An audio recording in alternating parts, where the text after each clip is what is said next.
పెద్దమ్మలు వాళ్ళ అత్తగారు కనిపిస్తే చాలు, నీకు 48,000, నీకు 48,000, నీకు 48,000 సంతోషమా?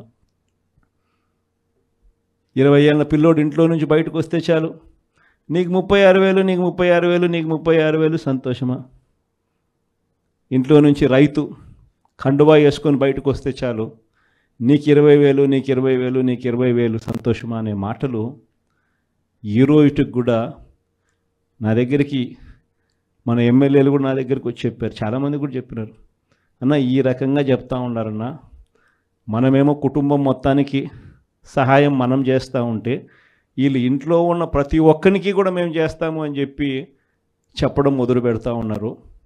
ఈ అబద్ధాలకు మనం తట్టుకోలేమున్నా మనం కూడా ఏదో ఒకటి చేయకపోతే, ఏదో ఒకటి చెప్పకపోతే ఇబ్బంది పడతామన్నా అని చెప్పి కూడా చాలామంది ఎమ్మెల్యేలు నా దగ్గర కూడా వచ్చి చెప్పారు.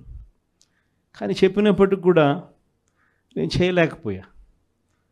ఎందుకు చేయలేకపోయినాను అంటే ఈ రోజుకి కూడా అంటారు చాలామంది ఎమ్మెల్యేలు నా దగ్గరికి వచ్చినప్పుడు కూడా, అన్న నీతో ఒక సమస్య ఉంది అన్న అంటారు.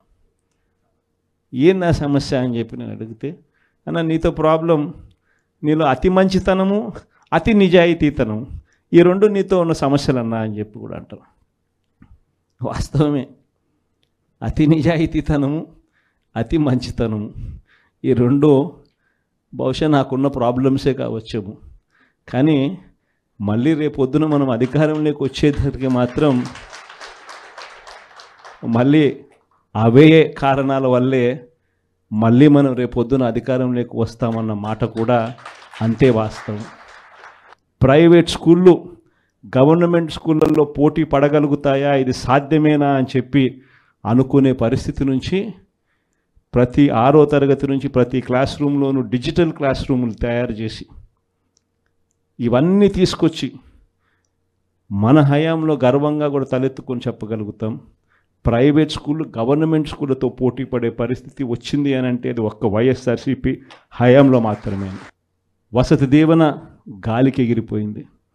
పిల్లలను ఈరోజు చదువుకునే దానికోసం ఇంజనీరింగ్ కాలేజీలో యాజమాన్యాలు మీరు ఫీజులు కట్టకపోతే మీరు చదువుకునే దానికి మేము ఒప్పుకోము, ఫీజులు తీసుకొని రండి అని చెప్పి పిల్లల్ని ఇంటికి పంపిస్తూ ఉన్న పరిస్థితులు ఈరోజు కనిపిస్తూ ఉన్నాయి.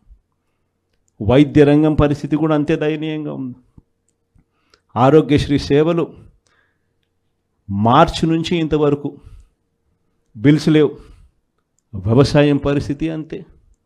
ఆర్బీకేలు స్థాపించి ఈ క్రాప్ పెట్టి ట్రాన్స్పరెంట్గా పారదర్శకంగా ఉచిత పంటల బీమా అమలు చేసి దళారీ వ్యవస్థ అనేది లేకోకుండా ఆర్బీకేల ద్వారానే పంటలు కొనుగోలు చేసి ప్రతి రైతుకు తోడుగా అండగా నిలబడే కార్యక్రమం మనం చేస్తే ఈరోజు ఏ రైతు ధాన్యం కొనుగోలులో ఏ రైతుకు కూడా కనీస మద్దతు ధర రాని పరిస్థితిలో ఈరోజు వ్యవసాయం చేస్తూ ఉన్న పరిస్థితులు ఈరోజు కనిపిస్తూ ఉన్నాయి. మళ్ళీ పథకాలు ఎలా ఉన్నాయో అని హలో అని ఫోన్ చేసి అడుగుతారంట. పథకాలు ఉంటే కదా నువ్వు హలో అని చెప్తే అవతలోడు హలో అని చెప్పి మళ్ళీ చెప్పేదానికి. పథకాలు లేవు, ఫోన్ చేసి నువ్వు హలో చెప్తున్నావు. అది పరిస్థితి.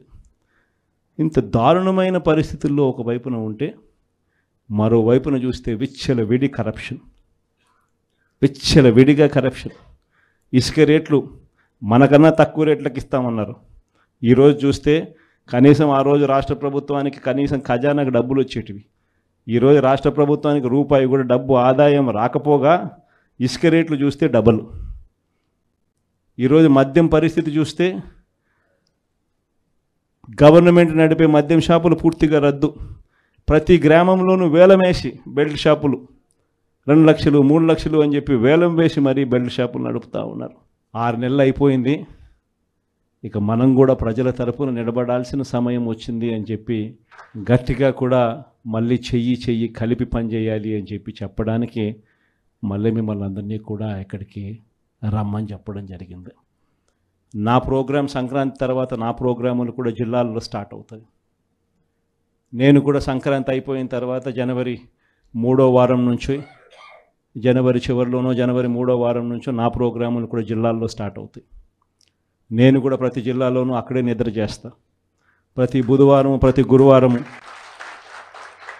ఒక్కొక్క పార్లమెంట్లో 2 రోజులు 2 రాత్రులు అక్కడే పడుకుంటా. 3 రోజులు 3 నియోజకవర్గాలు, మరుసటి రోజు గురువారం మరో 4 నియోజకవర్గాలు కార్యకర్తలతోనే మమేకమయ్యే కార్యక్రమాలే చేస్తాం. మరి జగన్మోహన్ రెడ్డి గారిని గెలిపించడానికి మరి సాయశక్తులా కృషి చేసి విజయవంతంగా 11 స్థానాలకే మరి అది పరిమితమైంది. ఇతని శక్తి ఆ రేంజ్లో ఉంటుందన్నమాట. గట్టిగా పూనుకుంటే ఈసారి 1కి పడిపోతుంది. ఏది అతను పాజిటివ్గా అటు పూనుకుంటే.